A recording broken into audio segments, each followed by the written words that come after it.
सनातन धर्ममा देवी लक्ष्मीलाई धन, समृद्धि र सौभाग्यकी देवी मानिन्छ।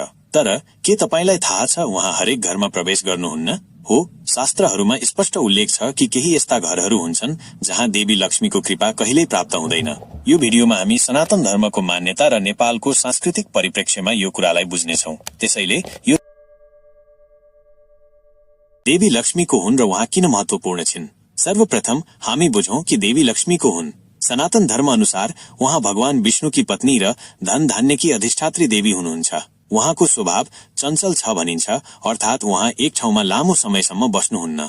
नेपालमा पनि हरेक घरमा दीपावलीको समयमा लक्ष्मी पूजा गरिन्छ, किनभने यो विश्वास छ कि उहाँले त्यो रात घर घरमा भ्रमण गर्नुहुन्छ र जहाँ सकारात्मकता र शुद्धता हुन्छ त्यहाँ उहाँ बस्नुहुन्छ।